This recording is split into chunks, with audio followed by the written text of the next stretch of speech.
ନା ବାପି ପଣ୍ଡା ମୁଁ କାଲି ତାଙ୍କର ଗୋଟେ ବାଇକ୍ ଶୁଣିଲି ବାପି ବାବୁଙ୍କର। ଆଜ୍ଞା ସେ କହିଥିଲେ ଯେ ନାଟକ ଗୋଟେ ନାଟକକୁ ନେଇ ସେ ଚର୍ଚ୍ଚା କରିଥିଲେ ଯେ ଇନ୍ଦ୍ରମହଲରେ ନାଟକ ଥିଲା ଆଜ୍ଞା ଶ୍ରୀକୃଷ୍ଣ ମୋର ଶେଷ ସାଥୀ, ଆଜ୍ଞା କିନ୍ତୁ ଆଜ୍ଞା ସେ ବାପି ବାବୁ ସେ ନାଟକ ନାମ ଭୁଲ କହିଲେ, ହା କୃଷ୍ଣ ମୋର ଶେଷ ସାଥୀ କହିଲେ। ଆଜ୍ଞା ସେକେଣ୍ଡ ସେ କହିଲେ ବର୍ତ୍ତମାନ ଯୋଉ ନାଟକ ଚାଲିଛି ହାକୃଷ୍ଣ ବୋଲି ଯାଉଯିବ, ଆଜ୍ଞା କହିଲେ ଯେ ସେ ନାଟକରେ ଏ ନାଟକ କପି 30% କପି ଅଛି। 30% କପି। ଆପଣ ଯାଇକି ଦେଖନ୍ତୁ ଶିବାନୀରେ, ଏହା କହୁଥିଲେ ତ? ଆପଣ ଯାଇ ଦେଖନ୍ତୁ ଶିବାନୀରେ, ଏକଥା କହିଲେ। ଆଜ୍ଞା ମୁଁ ଆପଣ ମାନଙ୍କ ଜରିଆରେ ସୂଚେଇ ଦେବାକୁ ଯାଉଛି, ପ୍ରଥମେ କହିବା ଯିବା କପି କାହାକୁ କୁହାଯାଏ। ଆଜ୍ଞା କପି ର ଶବ୍ଦ ହେଲା ଯେ ଅନ୍ୟ ଜଣଙ୍କ ଠାରୁ ଉତାରିବା, ସେ ତା ସହିତ ସାମଞ୍ଜସ୍ୟ ସମ୍ପୂର୍ଣ୍ଣ ସାମଞ୍ଜସ୍ୟ ରହିବା, ସେଇଟା ହଉଛି କପି। ଆଜ୍ଞା କିନ୍ତୁ ଗୋଟେ ରାଇଟର ଗୋଟେ ନାଟକ ତା ନାଟକରେ କପି କରିବ କେମିତି? ସିଏ ଫାଷ୍ଟ ଟାଇମ ହୁଁ କୋଶ୍ଚିନ୍, ଜଣେ ନାଟକ ଲେଖିବ ତାର ନାଟକ ସେ କପି କରିବ କାହିଁକି? ନାଇଁ ଏଇ ଲେଖାଟା ଆପଣଙ୍କର ତ?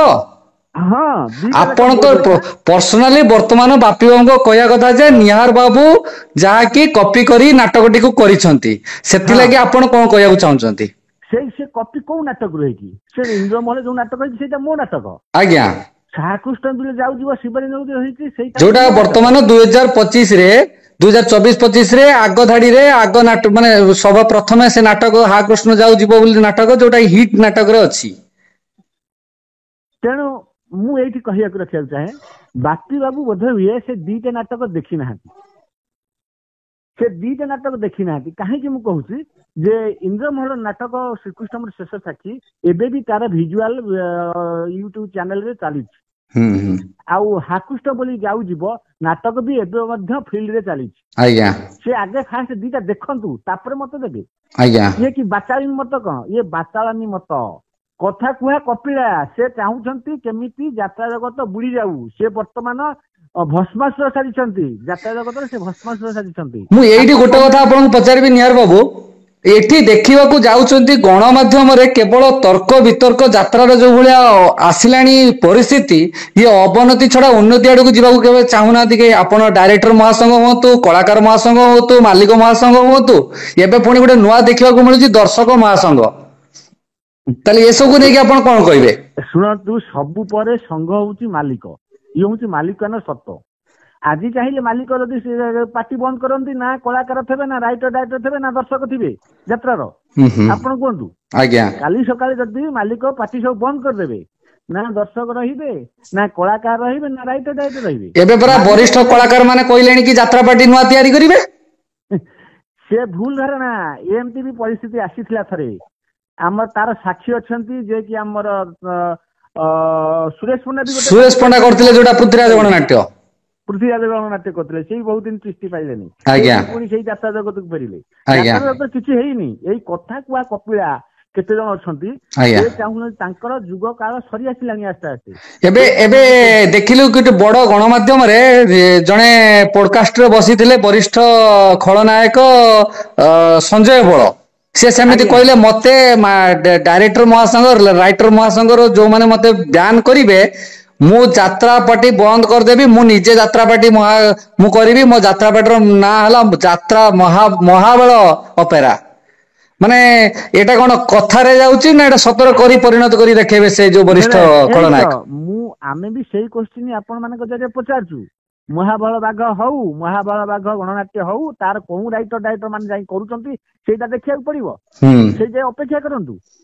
ନାଇଁ ଖାଲି ମୁଁ ଆଉ କହିଦେଲେ ଗୋଟେ ଯେ ଏଇଠି ଆଉ ଗୋଟେ କହିଦେଲେ ଯେ ପ୍ରଶ୍ନ ଗୋଟେ ପାର୍ଟି ହେଇଯିବ, ଏଇଟା ଭାବିବା ଭୁଲ। ମନୋଜ ଆଜ୍ଞା ହ୍ୟାଲୋ, ଆଜ୍ଞା ମୁଁ ଗୋଟେ କୋଶ୍ଚିନ୍ ସାର୍, ଯଦି କହିବା ଗୋଟେ ଲେଖକ, ଗୋଟେ କାହାଣୀର ମୂଳ ଧର ଥାଏ ଲେଖକ ଯିଏ ଲେଖିଥାନ୍ତି, ସେଇ ଯଦି ଯାତ୍ରାଟି କରନ୍ତି ସଞ୍ଜୟ ବଳ, କାଲି ଯାତ୍ରା ପାର୍ଟି ଗୋଟେ ତିଆରି କରନ୍ତି, ଅପେରା ମହାବଳ ହବ, କିନ୍ତୁ ଗୋଟେ ଲେଖକକୁ ନ ନେଲେ ଆଜ୍ଞା ଯାତ୍ରା ହେଇପାରିବନି। କୋଉ ସାହସରେ ସେ କହୁଛନ୍ତି ଯେ ମୁଁ ଯାତ୍ରା କରିଦେବି? ସାର୍ ଆପଣ ମୁଁ ମାନଙ୍କ ଭିତରୁ ଏଇଠି କିଏ ଅଛନ୍ତି କି ଯିଏ ସାହାଯ୍ୟ କରିବ ତାଙ୍କୁ? ସାର୍ ମୁଁ ଏଇଠି କହି ରଖୁଛି ଗୋଟିଏ କଥା, ବାପା ବିନା ମା ବିନା ପିଲାର ସୃଷ୍ଟି କି ନାଇଁ। ତେଣୁ ସେ ଯିଏ ବି କରୁ ପାର୍ଟି, ସେ ସଞ୍ଜୟ ବଳ ପାର୍ଟି କରି ଯିଏ କରୁ, ସେଠି କିଏ ଯିବ? ସେ ରାଇଟର ହିଁ ଯିବେ, ଡାକିବ। ହଁ ନା ନାଇଁ ନାଇଁ? ମୋର ଏଇଠି ଗୋଟେ ପ୍ରଶ୍ନ ଶୁଣନ୍ତୁ, ମୁଁ ଆପଣଙ୍କୁ। କହୁଛି, ଆପଣଙ୍କ ପ୍ରଶ୍ନ ଯାଉଛି। ଆଜ୍ଞା ଆପଣଙ୍କ ପ୍ରଶ୍ନର ଉତ୍ତର ଦବାକୁ ମୁଁ ସେଇ ଯାଏ ଯାଉଛି। ଯେତେବେଳେ ସେଇ ରାଇଟର ମାଇଟର ଯିବେ ନା ନାଇଁ, ସେଇଟା ଅପେକ୍ଷା କରନ୍ତୁ, ସେଇଟା ଅପେକ୍ଷା କରନ୍ତୁ। କୋଉ ରାଇଟର ସେଠି କାମ କରୁଛନ୍ତି, ସେତେବେଳେ ଆମକୁ ପ୍ରଶ୍ନ ପଚାରିବେ। ନା ନିହାର ବାବୁ, ମୋର ଏଇଠି ଟିକେ ଆପଣଙ୍କୁ ଅଟକେଇବାକୁ ଚାହୁଁଛି। ମୁଁ ଆପଣଙ୍କୁ ପୁଣି ପ୍ରଶ୍ନ କରୁଛି ଗୋଟେ କଥା। ଆପଣଙ୍କର ଯୋଉ ବରିଷ୍ଠ ରାଇଟର ଏବଂ ଡିରେକ୍ଟର ରହିଲେ, ଆପଣ ମାନେ ନଗଲେ ବି ଆଜିର ଆଗ ଧାଡିର ଅଛନ୍ତି କିଛି କିଛି ଯୁବ ନିର୍ଦ୍ଦେଶକ, ଯୁବ ଲେଖକ, ସେମାନେ ପୁରା ଯାଉଛନ୍ତି ଓ ନୂଆ ନୂଆ ପାର୍ଟିରେ ଲେଖା ଦଉଛନ୍ତି। ତାଙ୍କୁ ନେଇ ଆପଣ କଣ କହିବାକୁ ଚାହୁଁଛନ୍ତି? ନା ଆପଣ ଯୋଉ କହୁନାହାନ୍ତି କି, ମତେ ଗୋଟେ କଥା କୁହନ୍ତୁ, ସମସ୍ତେ ଏଇ ଓମାରୁ ତିଆରି, ଓମାରୁ ଅଛନ୍ତି, ଆଜ୍ଞା ରହିବେ, ଆଜ୍ଞା ସମସ୍ତେ ଏଇ ଓମାର ରହିବେ, ଆଜ୍ଞା ଓମା ଛାଡି କେହି ଯିବେନି। ଆପଣ ଆଜ୍ଞା ଭାବିବା ଭୁଲ, ସେମାନେ କହିଦେଲେ ଆମେ ବିଶ୍ୱାସ ଯିବୁନି। ଆପଣ କରିକି ସେ ଦେଖାନ୍ତୁ, ଥରେ ଆମକୁ ଦେଖାନ୍ତୁ ଯେ ଏଇ ସେଇ ରାଇଟର ଡାଇରେକ୍ଟର ଆସି ଆମେ ନୂଆ ରାଇଟର ଡାଇରେକ୍ଟର ନେଇକିରି ନାଟକ କରୁଛୁ। ତାହେଲେ ଆପଣ କହୁଛନ୍ତି ଆପଣଙ୍କ ଓମାର ନିୟମକୁ କେହି ଉଲ୍ଲଂଘନ କରିବେ ନାହିଁ? କରିବେ ନାହିଁ। ଆଉ ଯଦି କରନ୍ତି ତାଙ୍କ ପ୍ରତି କଣ ଆକ୍ସନ ନେବେ ଆପଣ? ନା ଯଦି ପ୍ରଶ୍ନ ଉଠୁଛି, ଓମା ଆମର ଅଛନ୍ତି, ଆମ କମିଟି ଅଛନ୍ତି, ଆମର ବୋର୍ଡ ଅଛି, ଆମର ସଭାପତି, ପ୍ରେସିଡେଣ୍ଟ, ସମ୍ପାଦକ ସେମାନେ ଅଛନ୍ତି, ସେମାନେ ନିଷ୍ପତ୍ତି ନେବେ କଣ କରାଯାଇପାରିବ ତାଙ୍କ ପାଇଁ। ଠିକ ଅଛି, ସେଟା ଅପେକ୍ଷା କରନ୍ତୁ, ସେ ଆଗ ନେଇକି କରନ୍ତୁ, କିଏ ଯାଉଛି ଆଗ ଦେଖନ୍ତୁ। ଠିକ ଅଛି ନିହାର ବାବୁ, ପୁଣି ଫେରିଯିବା ଆପଣଙ୍କର ସେଇ ପୁରୁଣା କଥା ଯୋଉଠି ରହିଯାଇଥିଲେ ଆମେ। ଆହା କୃଷ୍ଣ ଯାଉ ଯୋଉ ଯିବ ବୋଲି ଯୋଉ ନାଟକଟି ଆମର ଅଛି, ଆପଣଙ୍କ ଲେଖାକୁ ନେଇକି ଯୋଉ ଭାବରେ ସେ ବାଇଟିଟି ବର୍ତ୍ତମାନ ଭାଇରାଲ ହଉଛି ଗଣମାଧ୍ୟମରେ, ସୋସିଆଲ ମିଡିଆରେ, ତାକୁ ନେଇ ଯୋଉ ବାପି ପଣ୍ଡା ଯୋଉଭଳି ଭାବରେ ପ୍ରତିକ୍ରିୟା ରଖିଲେ, ଏଟା କଣ ଠିକ କି, ଯୁକ୍ତିଯୁକ୍ତ କି? ଏଇଟା ସମ୍ପୂର୍ଣ୍ଣ ଭୁଲ, ଗୋଟେ କଳ୍ପନା। କାରଣ ବାପି ବାବୁ ସେ ନାଟକ, ଏ ଦିଟା ନାଟକ ଦେଖି ନାହାନ୍ତି। ପ୍ରଥମ ତ ସେ ଟାଇଟଲ ଭୁଲ କହୁଛନ୍ତି, ସେ କଥା ଛାଡନ୍ତୁ। ସେ ଦେଖନ୍ତୁ ନାଟକ କେହି ଚୋରି ହେଇନି କି, କୋଉଠି କୌଣସି ଡାଇଲଗ ଯଦି ମିଶି ଯାଇଥାଏ, ମୁଁ ନାଟକ ଛାଡିଦେବି ଲେଖା। ସେ ଛାଡିଦେବେ କି? ପ୍ରମାଣ ଦେଇ ମତେ ଛାଡିଦେବେ? ଯାତ୍ରା ଲୋକ ଓହରି ଯିବେ? ମୁଁ ଏବେ ବି ଆପଣଙ୍କ ଆଗରେ କହିଦଉଛି, ଯଦି ଗୋଟେ ସିନ୍ ତ ଛାଡ, ଗୋଟେ ଡାଇଲଗ ଯଦି ସେ ନାଟକରେ ମିଶି ଯାଇଥିବ, ତାହେଲେ ମୁଁ ଲେଖା ଛାଡିଦେବି। ଏ ପ୍ରମାଣ ଅଛି, ଏବେ ନାଟକ ଚାଲିଛି, ସେଇଟା ୟୁଟ୍ୟୁବରେ ଚାଲିଛି, ଦେଖାନ୍ତୁ ବାପି ବାବୁ। ଖାଲି କହିଦେଲେ ଯେ କପି ହେଇଯିବ, ସେଇଟା ଭୁଲ ଧାରଣା। କପିର ଶବ୍ଦର ମାନେ ବାପି ବାବୁ ଏପର୍ଯ୍ୟନ୍ତ ବୁଝି ନାହାନ୍ତି। ନାଇଁ, ଏଇଠି ଆଉ ଗୋଟେ କଥା ପ୍ରଶ୍ନ ପଚାରିବି ଆପଣଙ୍କୁ। ଯୋଉ ବାପି ବାବୁ ଯଦି ବୁଝି ନାହାନ୍ତି କହୁଛନ୍ତି, ତାହେଲେ କେମିତି ଗଣମାଧ୍ୟମରେ ଯାହାକି ସେ କହୁଛନ୍ତି କି ଏ ନାଟକଟି ଅମକେଇ ସିନେମାରୁ ନା ଅମକେଇ ନାଟକରୁ କପି ହେଇଛି 30%, ପୁରା ପର୍ଟିକୁଲାରି ସେ 30% ବୋଲି କହିଦଉଛନ୍ତି। 30% କହିବାର ମତଲବ ଆପଣ ବୁଝିପାରୁଥିବେ। ମୁଁ ଆପଣ ଜଣେ ନିର୍ଦ୍ଦେଶକ, ଜଣେ ଲେଖକ, ଆପଣଙ୍କୁ ମୁଁ କହିବା ଠିକ ନୁହଁ। ଶୁଣନ୍ତୁ ଆଜ୍ଞା, ଜଣେ କହିବାକୁ କାହା ପାଟିରେ ବଡ ବତା ଅଛି କି? ମିଡିଆ ଆଗରେ ସମସ୍ତେ କହିପାରିବେ। ମୁଁ କାଲି ସକାଳେ କହିବି ବାପି ବାବୁ ଜମା ନାଟକ କରିନାହାନ୍ତି, ଏଇଟା କଣ ସତ ହବ କି? ପୁଣି ପ୍ରମାଣ ଦେବାକୁ ପଡିବ କି? ତେଣୁ ପ୍ରମାଣ ଦିଅନ୍ତୁ। ମୁଁ ଏବେ ବି କହୁଛି, ବାପି ବାବୁ ପ୍ରମାଣ ଦିଅନ୍ତୁ। ଆପଣ ବି ଦେଖନ୍ତୁ, ସେ ନାଟକ ଦେଖନ୍ତୁ, ଏ ନାଟକ ଦେଖନ୍ତୁ। କହିଦେଲେ କୌଣସି କଥା କଣ୍ଟ୍ରୋଭର୍ସି ହେଇଯାଏନି। ଆଉ ସିଏ କଣ ଯାହା କହୁଛନ୍ତି ସେଇଟା ସମ୍ପୂର୍ଣ୍ଣ ଭୁଲ।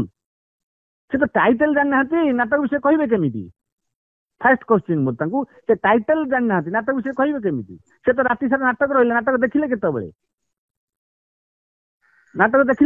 ସେ ହଉଛି ଷ୍ଟେଟମେଣ୍ଟ ଦେଇଦେଲେ ଆସି ମିଡିଆ ଆଗରେ। ଗୋଟିଏ କଥା ମୁଁ କହି ରଖିବି, ବର୍ତ୍ତମାନ ବାପି ବାବୁ ଯାତ୍ରା ଜଗତର ଗୋଟେ ଭସ୍ମାସୁର।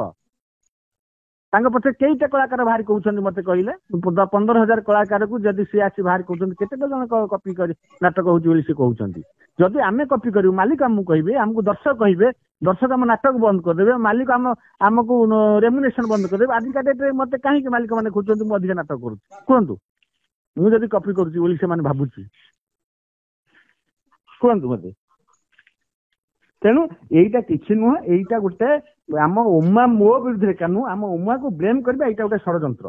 ବର୍ତ୍ତମାନ ଯାହା ଆପଣ କହିବା କଥା, କିଛି ଆଗ ଧାଡିର କଳାକାର ମାନେ ଆପଣଙ୍କ ଉମା ପଛରେ ସିଧା ମୋ ଭାବରେ ସମ୍ମୁଖୀନ, ମାନେ ଆପଣଙ୍କ ସହିତ ଲାଗିଛନ୍ତି। କେହି ନୁହନ୍ତି, କେବଳ ବାପି ପଣ୍ଡା ବେଶୀ। ବାପି ପଣ୍ଡା କହୁଛି, ମାଲିକ ମାନଙ୍କ ବିରୁଦ୍ଧରେ କହୁଛି, ଆର୍ଟିଷ୍ଟ ମାନଙ୍କ ବିରୁଦ୍ଧରେ କହୁଛି, ରାଇଟର ମାନଙ୍କ ବିରୁଦ୍ଧରେ କହୁଛି।